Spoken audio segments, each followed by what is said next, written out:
نبدأ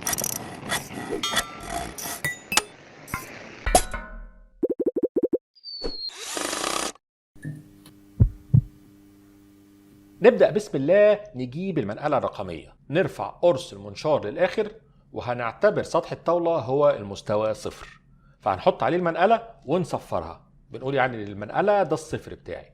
وبعدين هميل بقى سلاح المنشار على الزاوية 45، ألزق في السلاح المنقلة، أكيد مش هتطلع 45، وأبدأ بقى أظبط ميل السلاح لحد ما يقول لي أنت كده 45 يا عمدة.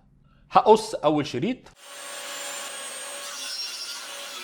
ده مش عايزينه، لكن هنعمل علام بزاوية 45 بعد القصة اللي قصيناها، ونقلب الخشبة زي ما انتم شايفين العلام اللي رسمه بعد حوالي 6 أو 7 ملي من تحت.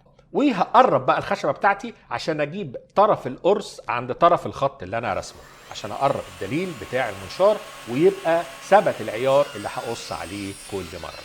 ونبدأ بقى القص بسم الله الرحمن الرحيم. نخلص اول سدابة، نقلب الخشبة ونقص التانية، وهكذا بقى نفضل نقلب ونقص ونقلب ونقص ونقلب ونقص لحد ما نعمل كمية مناسبة من السدايب الهرمية دي.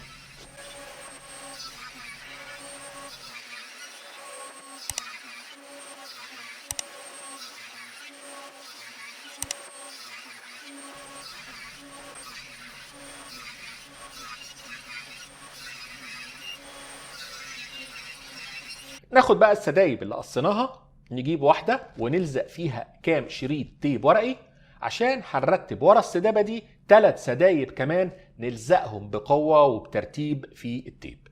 بالغيرة بقى ونبدأ نفرده بين السدايب وبعض، بس نحاول ما نوصلش الغيرة لل7 ملي اللي فوق دول.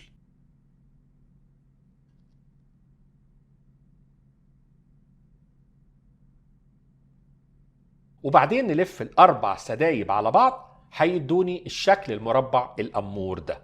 نشد بقى التيب كويس، نحط تيب تاني ونشد أساتك أو نمسك بقمط، اتصرف انت، لكن شد عليهم على قد ما تقدر، ونسيبهم بقى ينشفوا ليلة كده، وبنفس الطريقة هنعمل باقي السدايب. بعد ما نشف العمود بتاعي وشيلت التيب، هستعمل السلايدر المنزلق وهظبط العيار على 15 ملي، وهبدأ القص على بركة الله. ده كده الشكل اللي انا عايز اوصل له، شويه صنفره هيبقى زي الفل. نكمل بقى القص بنفس الطريقه والمقاس لحد ما نخلص العود كله.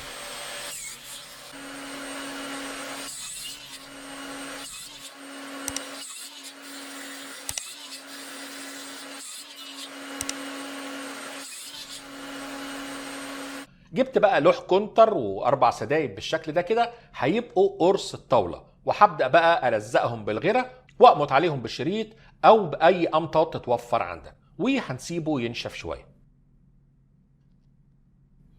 تمام كده نشفت القرصه، ودول المربعات بتاعتي بعد ما صنفرتهم كويس، وقصيت سدايب ابلكاش 4 ملي بنفس طول المربعات بتاعتي وبارتفاع 1 سنتي، وشرايط برضو 4 ملي بنفس الارتفاع. وخلينا بقى نجيب الغيرة ونبدأ التجميع. هفرد غيرة كويس على الأرضية، نحاول نفرد على قد ما نقدر ونخليه مية واحدة. نحط سدايب طويلة على الأطراف ال4، وبعدين نحط مربع وبعده سدابة صغيرة، مربع سدابة مربع سدابة، لحد ما نعمل أول صف في الترابيزة.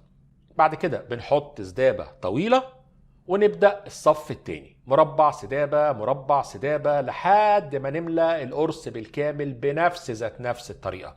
وعشان انت وصلت للجزء ده من الفيديو، يبقى لازم اعتب عليك واقول لك اننا نستاهل تشترك معانا في القناة لو كنت مش مشترك. وما تنساش بقى تظبط اخواتك باللايك والشير، لان الاشتراك واللايك والشير هم اكبر دعم تقدر تقدمه لينا في القناة.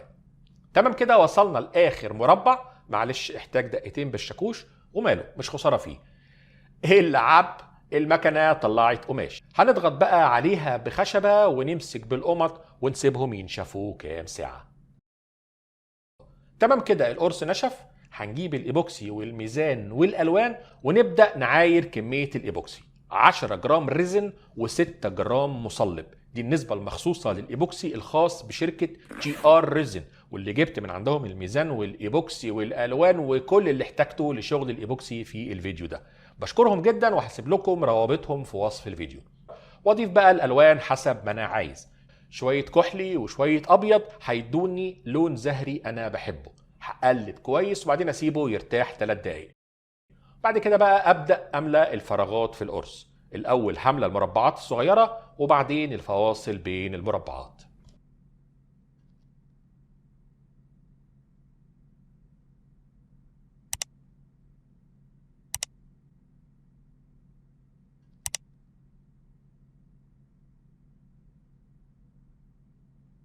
بعد كده بقى بولاعه قويه برضو من جي ار ريزن هبدا اطير كل فقاقيع الهواء اللي هتطلع لي. المهم ان اسيب الايبوكسي ينشف كويس جدا من 24 ل 48 ساعه. عبل بقى ما ينشف قصيت سدايب بميل 10 درجات وسماكه 8 سم، وعملت فورمه سريعه كده عشان اقدر اشطف عليها السدايب دي من الطرف على ما فيش لفوق. بالشكل ده هتكون الرجلين عندي. دي حركات ديكورية سحلابية عشان تدي منظر بس. بعد كده باستعمال أداة وسطنة الكوايل هبدأ أجمع الرجلين دي مع العوارض بتاعتها. أنا مش عايز أطول في شرح الحاجات دي، احنا قايلين إن الفيديو للمحترفين، لكن احنا كنا شرحنا الأداة دي في فيديوهات قبل كده هسيبها لكم في وصف الفيديو. المهم إني هجمع الرجلين بالعوارض بالغيرة والكوايل وأمسكهم بالقمط لحد ما ينشفوا. بعد بقى ما ينشفوا نلزقهم برضو في عوارض اصغر عشان يدوني شكل قاعدة كاملة للترابيزة بتاعتي، وبرضو التجميع بالكوايل. كده القرص نشف بقاله يومين في مكان جاف. ناخد القرص ونروح على الثيكنس بلانر، التخانة. دي تخانة جبتها من موقع هاي تولز، عرض مساحة الفرز بتاعها 13 بوصة، وده المقاس اللي ظبطت عليه مقاس الترابيزة بتاعتي من البداية وانا بصمم القياسات. المهم هفضل بقى ورا القرص ملي ورا ملي لحد ما اشيل كل الايبوكسي الزياده واخلي السطح فله شمعه منوره. تمام كده نبدا بقى الصنفره درجه معقوله 220 مثلا، وبعدين ابدا اعلي الصنفره 400 وبعدين 1000 وافضل وراه لحد ما يبقى ناعم حرير.